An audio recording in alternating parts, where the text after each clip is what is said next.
नमस्कार दोस्तों। तो मैं आपको एक ऐसी कहानी सुनाने जा रहा हूँ जो न सिर्फ इस लड़की की जिंदगी बदल के सकती, बल्कि आज भी जब वो अंधेरा होता है तो उस रात की हर चीज उसे याद आती है। तो ये कहानी है उस हवेली की, उस पीछे वाली हवेली की, जहाँ लोग जाते तो है पर वापस नहीं आते। तो स्वागत है गाइस आपका मेरे इस नई हॉरर चैनल पे। तो आज मैं आपके सामने लेके आया हूँ एक कहानी, जिस कहानी का नाम मैंने रखा है हवेली से पहली मुलाकात। तो ये कहानी शुरू होती है। तो ये बात है साल पुरानी। मैं आपको बताना चाहता हूँ कि इस कहानी में आपको बहुत कुछ देखने को मिलेगा। आई मीन बहुत कुछ सुनने को मिलेगा, क्योंकि ये कहानी मैं आपको सुना रहा हूँ। ये सब एक मनोरंजन के लिए आप इस कहानी को शेष मत लीजिएगा। हाँ, ये कहानी कुछ कुछ कहानियां मैं सच्ची घटनाओं में भी बताऊंगा, पर ये कहानी मैं बताने जा रहा हूँ, ये कहानी मैंने खुद बनाई है। तो बस आप सुनिए और एंजॉय कीजिए। तो ये बात है कुछ साल पुरानी। मैं अपने गांव गया था समर हॉलिडे के लिए। पुरानी बस्ती, राजस्थान। गांव में सब कुछ शांत था।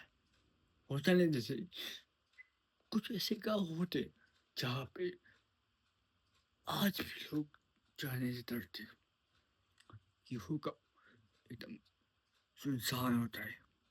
ये गाँव भी उसी सुनसान की है। थोड़ा थोड़ा हंसना पड़ता है, नहीं तो कुछ ज्यादा सीरियस हो सकता है। तो ये कहानी है एक राजस्थान गांव की, एक बस्ती की। तो गांव में सब कुछ शांत था, एकदम टिपिकल रूरल लाइफ। पर एक जगह थी जिसके बारे में लोग बोलते थे, धीरे से चुपके से पीछे वाली हवेली। हर कोई कहता था वहां मत जाना बेटा, उस जगह पर कुछ ठीक नहीं है। मुझे लगा ये सब पुरानी कहानियां होंगी, मैं शहर का लड़का हूँ, मुझे इन बातों पर विश्वास नहीं होता है। लेकिन मैंने यूनिवर्सिटी में खोया हुआ था कि मैंने सोचा कि एक दिन रात को मैं और मेरा कजन विशाल टॉस लेके जाएंगे उस हवेली पे। तो विशाल और उसका जो कजन है, ये चले जाते उस हवेली पे। तो वो जाते इस हवेली पे। टाइम होता है सन 12 बजे का, ठीक है।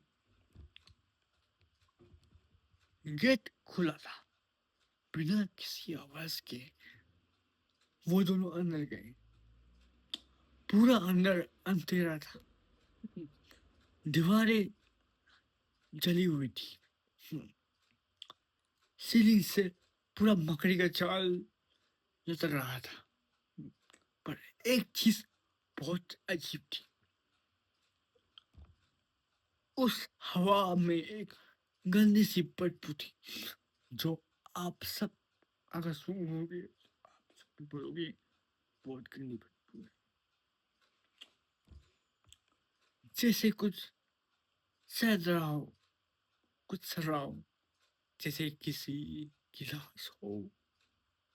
लाश भी तो जब जब हम लाश को कई देर से रखते तो वो भी सड़ जाती है ना। बदबू तो ऐसे ही बदबू इनको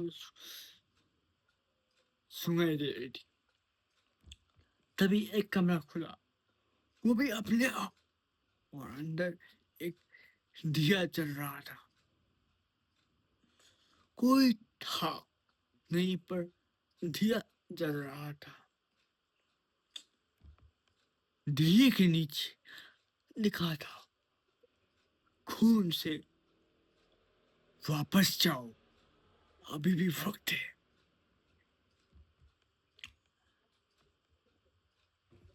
तभी उन्हें लगा ऊपर वाले फ्लोर पे कोई चल रहा हो।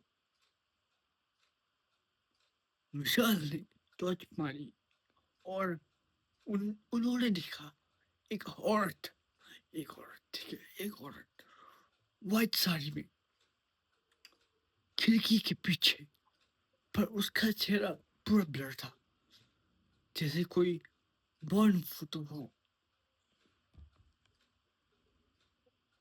वो चीखा, कौन है वहां? कोई जवाब नहीं आया, बस एक बच्चे की हंसी एकदम पास से आई। अब मैं आप सबको बच्चे की हंसी तो नहीं सुना सकता, क्योंकि मैं खुद बच्चा नहीं हूँ अभी। तो फिर क्या होता है, ठीक है, तब विशाल बोलता है, भाई ये सही नहीं, ये सही नहीं, लेट्स गो। और उसी वक्त दरवाजा बंद हो गया।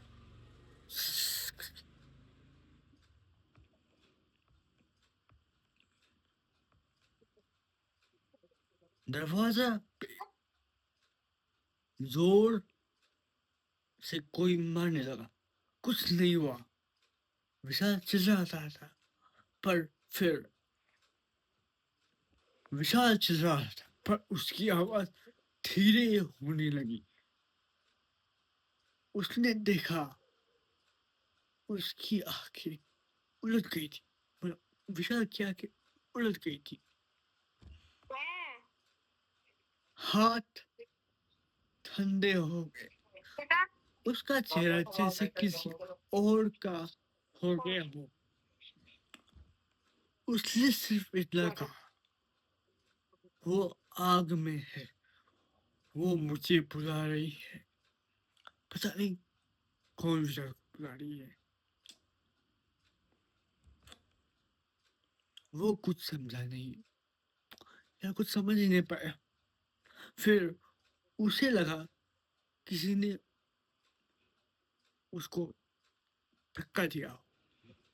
फिर और वो बेहोश हो गया।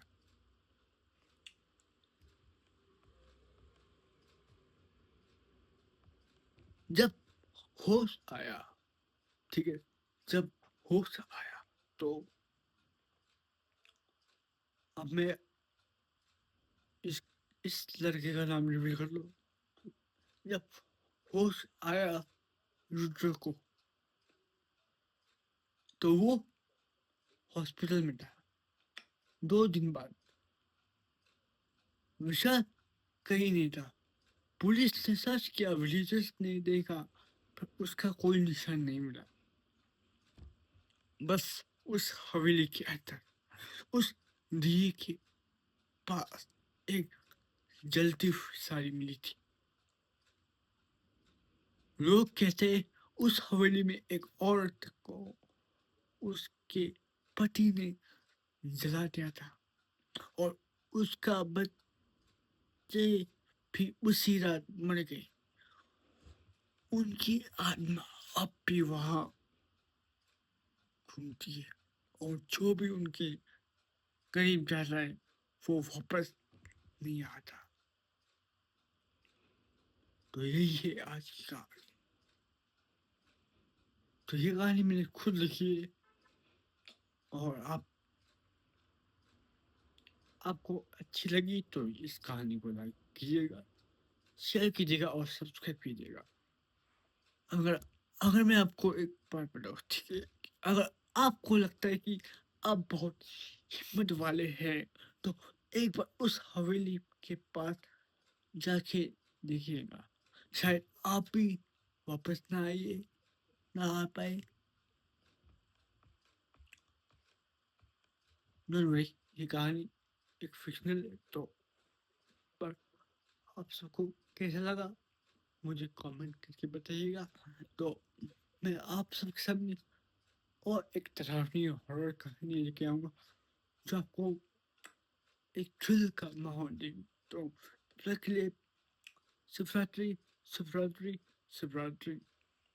Thanks for watching.